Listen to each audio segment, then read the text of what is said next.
clear. The enemy can't take much more.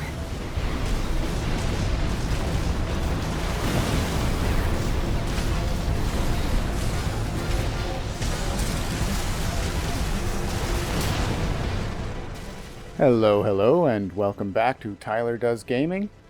First off today, I would like to start by giving a massive thank you to everyone who enjoyed the last video and very quickly pushed my subs past 100. And also to those of you who left such incredible comments. That's all very cool, so thank you everyone. Alright, getting into it. I have another set of weapons I would like to showcase today. Just like in the Moonshot video, I will explain the details on why these underappreciated weapons are actually really good, and how they work very well together. And of course, I also have a very fun build to show you that utilizes these weapons, and I probably can't stress enough just how fun this build is. It picks apart enemies from a very safe engagement range, and the explosive thrower and Curtis rifle combos are just so satisfying to execute. These weapons are, of course, the LR-036 Curtis linear rifle, and the DFET-09 TAI-YAH-SHOU explosive thrower. First, let's take a look at the Curtis linear rifle. The Curtis rifle is an underappreciated weapon largely because it lives in the shadow of its bigger brother, the Harris linear rifle. Here you can see the direct numeric comparisons of the equipped Curtis values on the left and the Harris, which has its values shown on the right. Both of these linear rifles received extensive buffs in the 1.03.1 balance patch, with the Harris receiving buffs to its charged attack power, charge time, and cooling, and the Curtis receiving a buff to its charge time and recoil. The recoil buff of the Curtis is actually very important. Combined with the recoil control buffs that most ARM units received, the Curtis went from being barely usable to being in an excellent place. While being the less costly of the two rifles, the Curtis still maintains roughly the same damage per second and impact per second values when accounting for reload. The Harris boasts a respectable 223.5 damage per second and 101.9 accumulated impact per second, while the Curtis has a damage per second value of 236.7 and an accumulated impact per second value of 86.7. With those numbers in mind, the Harris is generally considered to be a direct upgrade over the Curtis, mostly due to the slightly higher impact values. However, aside from the much lower weight and EN load requirements, the Curtis does have other important properties that make it stand out from the Harris. At 2.5 shots per second, compared with 1.3 shots per second, the fire rate of the Curtis is nearly double that of the Harris.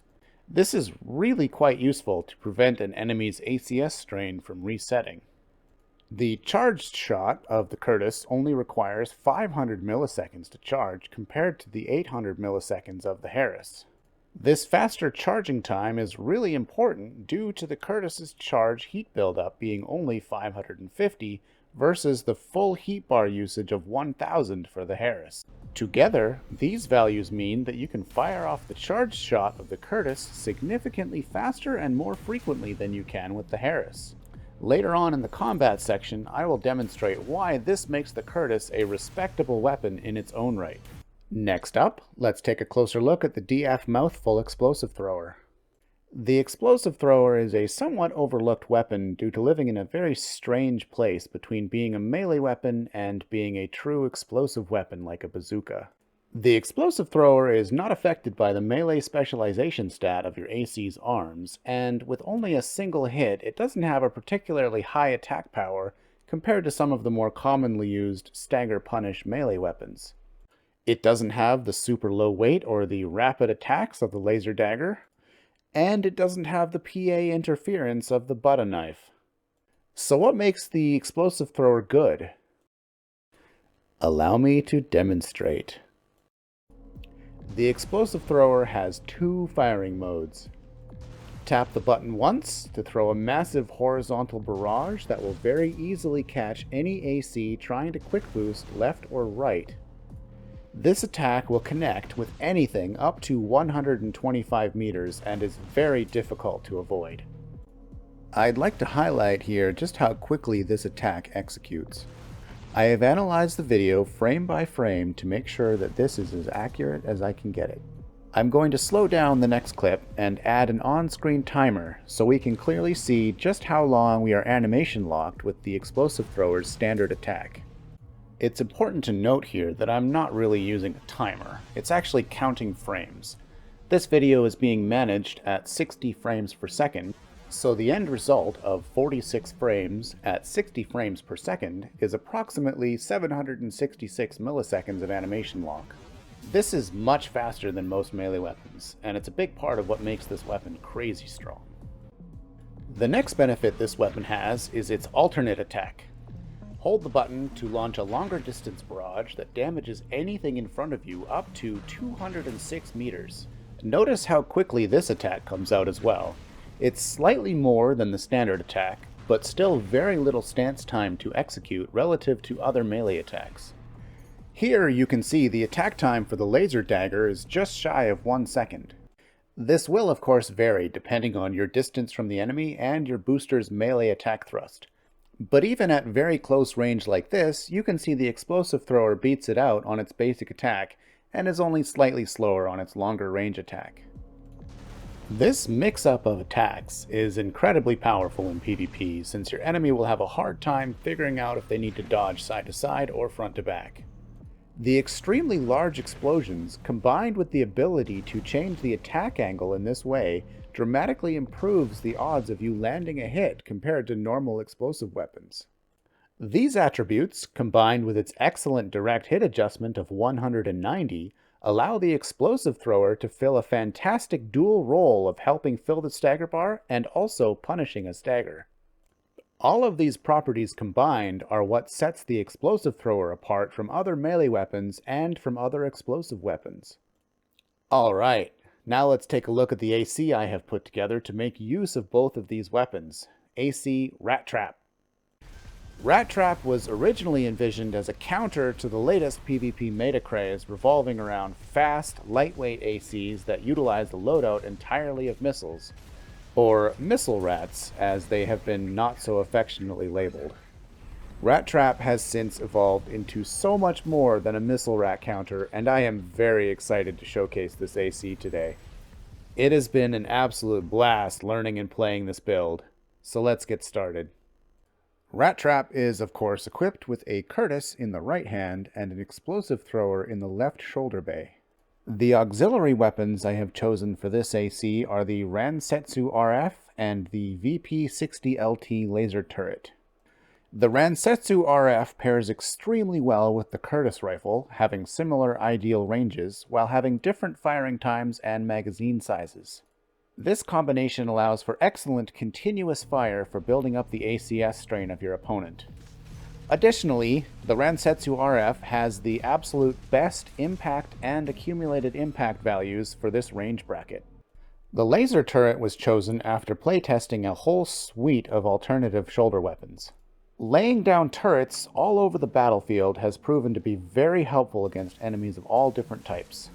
Whether the enemy is a super fast missile rat that I'm struggling to keep the ACS strain from resetting on, or it's a beefy tank that I want to run from, the laser turret works very well in a wide variety of situations. Other alternatives that I have found very strong against missile rats are the laser drone and the larger of the two active homing missile launchers. Once again on this build I have chosen to use the Mind Beta head, for the same reasons as on the Moonshot build. This head is chosen for its extreme stat density combined with its very low EN load. This contributes to keeping our supply efficiency as high as possible for absolutely maximizing all types of boosts, which is extremely important on this build. The Varel head is a good alternative here if you want a little bit more bulk at the cost of a bit of speed, stability, and supply efficiency.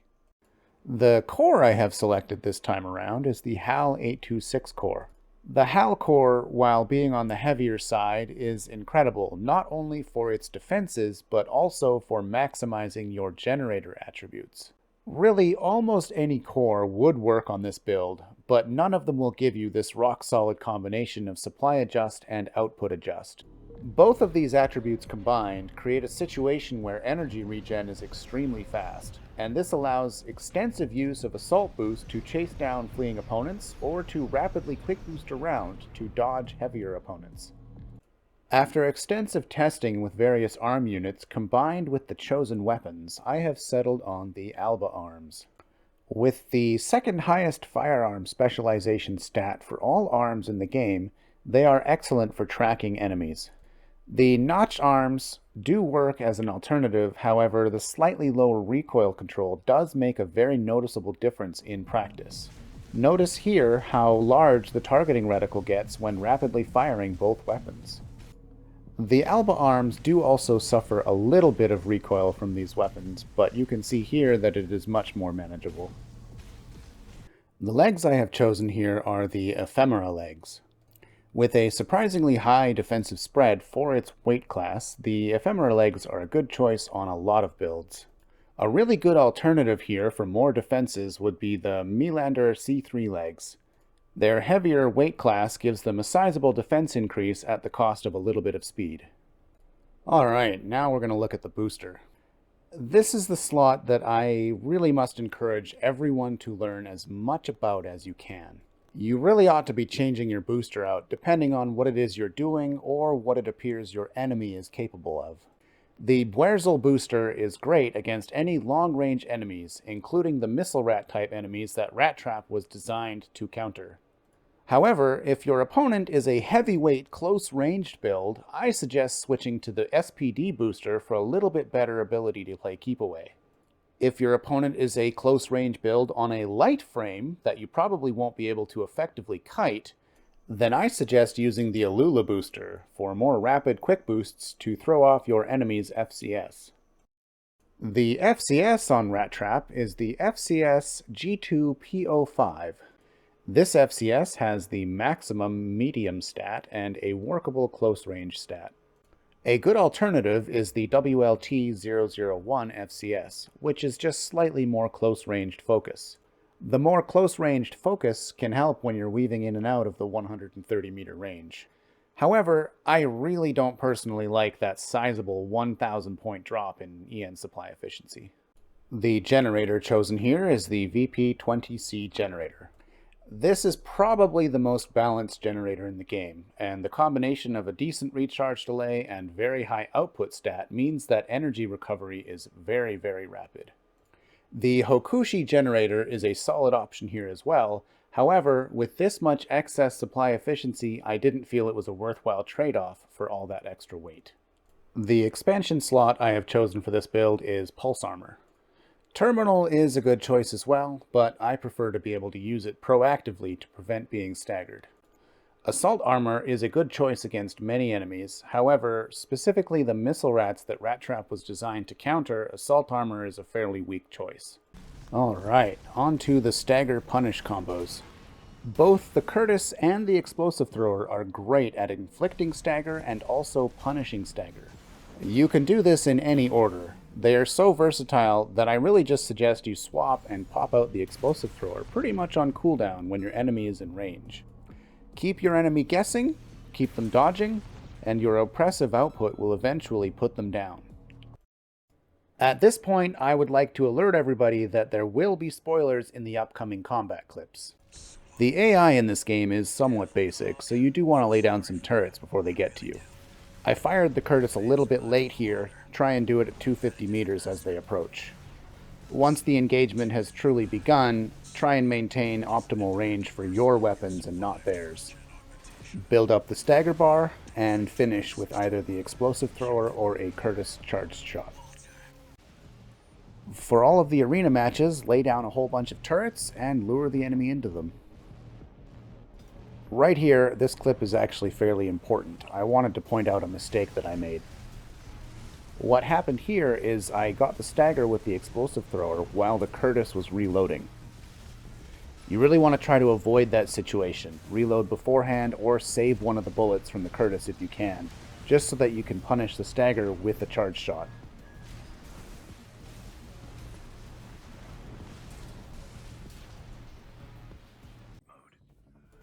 In this next clip against Michigan, there's a technique here that I would like to show you that's possible with these weapons.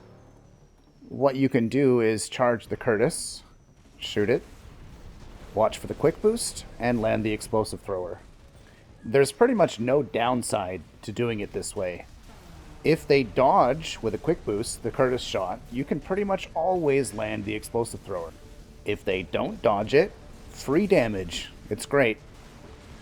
This 1-2 punch actually works in single player and in PvP as well.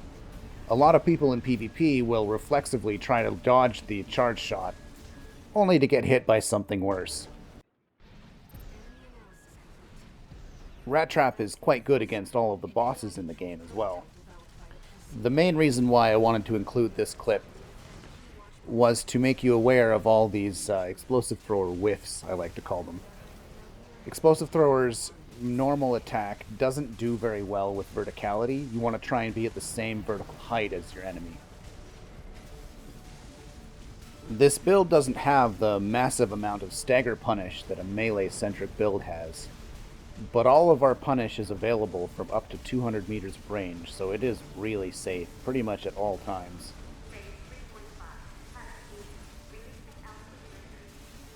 And Rat Trap is absolutely relentless. The multiple directional fire just keeps coming. It's a lot of fun. Just one quick note here before I get into the PvP clips. I've found this build to be a lot harder to excel at than my previous builds. The combination of using charged shots in the right hand and the explosive thrower weapon bay in the left hand has proven to be quite tricky to nail down.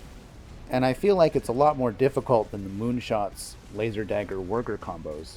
This is probably because attacking with the laser dagger while charging the Wurger is a pretty easy habit to adapt to, and you only really do the laser swap on a stagger. Whereas with the explosive thrower, you want to weave it into your play constantly. One other thing to note after playing Moonshot so long is that the charge time of the linear rifle is quite a bit longer than Moonshot's Wurgers. This threw me off for quite some time. It took a bit of practice to break that habit of a 300 millisecond charge time. Anyways, to sum this all up, it's going to take some practice, but I promise you this build will deliver if you get good at it. So let's get into it. This first opponent is using laser handguns and plasma missiles. He does a somewhat poor job of avoiding the turrets. You really need to play on your own terms against a build like this, or Rat Trap is just going to pick you apart.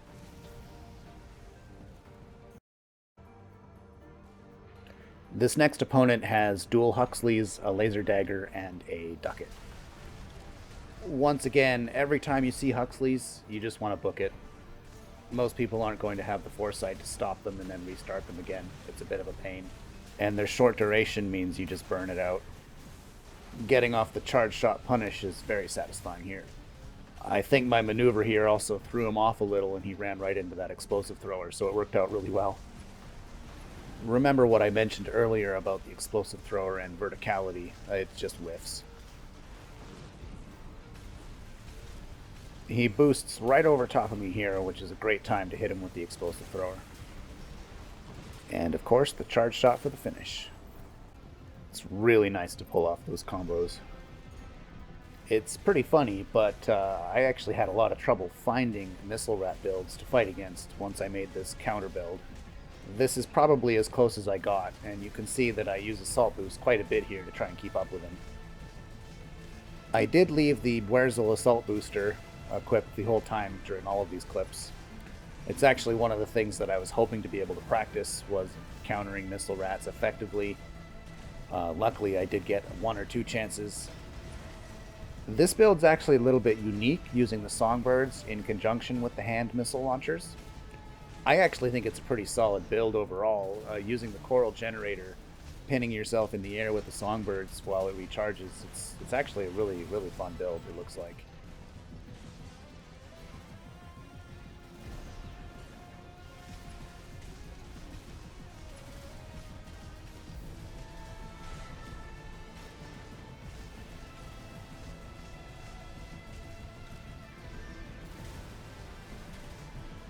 Another verticality whiff with the explosive thrower here. I have gotten better at that. This is one of my earlier clips. but it's definitely something that you need to learn. Program it into your head that the verticality of the explosive thrower is weak. His terminal armor popped here, so I just took off. He died to the laser turrets. This next build is using a variety of missiles combined with the smaller of the laser rifles. I think this one went well overall, but I definitely need to practice those missile dodges more. The indirect nature of some missiles is quite difficult to manage when you're locked on like this. One thing to see here is, bam, I started to get better in the later clips at the verticality of the explosive thrower. I hit my pulse armor here when my stagger bar was almost full. As I mentioned earlier, it's actually a really good practice just to throw out that explosive thrower whenever they're in the right range and verticality. If they dodge it, follow up with a Curtis charge shot. You are highly likely to land at least one of them. This next clip highlights one of the big strengths of this build and why it's a lot more than just a missile rat catcher. There is no way that I could go toe-to-toe with this enemy, so we have to play games here in order to win. Always keep these big enemies at your maximum engagement range of 200 meters, and always just keep laying down those turrets. It seemed like he was a little confused there at the start. He couldn't figure out where I was right above him like that. That worked out heavily in my favor. But once that Gatling fire started, it was time to flee. I did fire off a Curtis charge shot here. I really should have been doing it more frequently. If he dodges it with quick boost, he can't chase me as effectively because I burned some of his energy. And if it lands, that's a lot of free damage. Another verticality whiff here. I would have been better off just to keep firing. I have very much fallen in love with the explosive thrower, but as you can see by now, it definitely has its weaknesses. The charged attack of the explosive thrower actually lands verticality hits a lot better. I just hadn't practiced much at that point in doing so. Still kiting here, laying down another turret trap for him to run through. Every little bit of poke helps when you're against an enemy like this and something so light.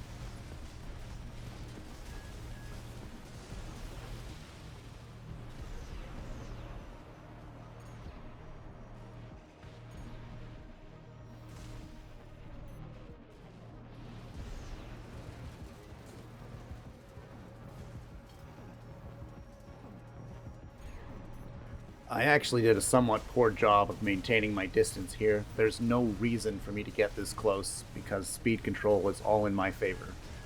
But I ended up getting the stagger and was able to punish it, so I guess it paid off. Once I was finally through most of his AP, I decided to pulse armor, stay in close range, and just finish him.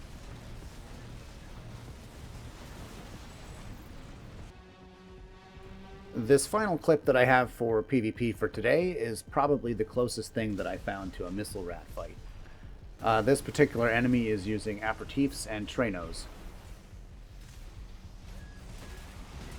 I got kind of unlucky here with him unloading his trainers right as the explosive thrower was coming out, but the trade ended up in my favor.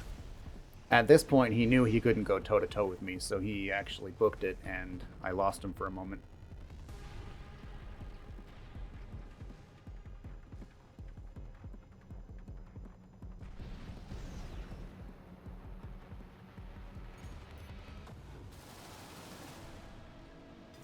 Dodge those missile salvos, dodge the trainers, and lay down that continuous fire. This was actually a really good dodge by him, getting out of the way of the explosive thrower. He knew it was coming that time. Traino shots are quite tricky to dodge. I quick boosted a moment too early. At this point, he knows he's losing pretty badly and is desperately trying to kite me. You just gotta stick on him and finish him off. I popped my pulse armor here to counter his terminal, and kept poking till he died.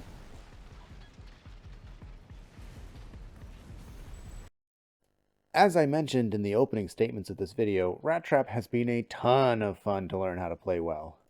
I have yet to find an opponent that I haven't been able to take down with some practice, and I really look forward to practicing and playing this build some more. It has just been so much fun. That is everything I have for today. I hope you give this build a try and learn to play it well, better than I do. I truly hope you enjoyed this info about Armored Core 6. I very much look forward to hearing about it in the comments, both the positives and the negatives. Here is some additional single-player footage. Enjoy the rest of your day.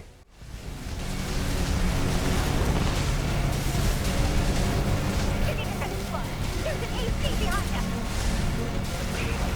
Another one?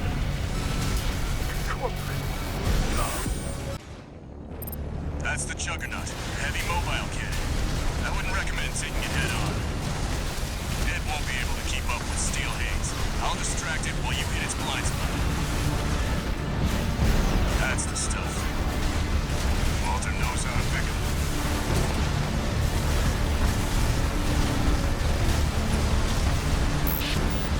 This is V4. Understood. Raven, I just got an update from Snail at command. We've got enemy reinforcements incoming.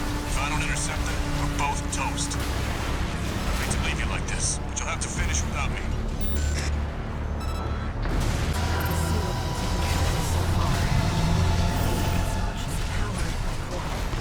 I think it's controlled by coal too.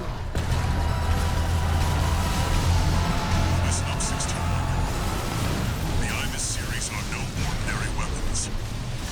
They're designed to prevent cruel disasters. A security measure to keep Rubicon safe. But now their original masters are long gone. Destroy it before it destroys you. It's taking damage, Raven.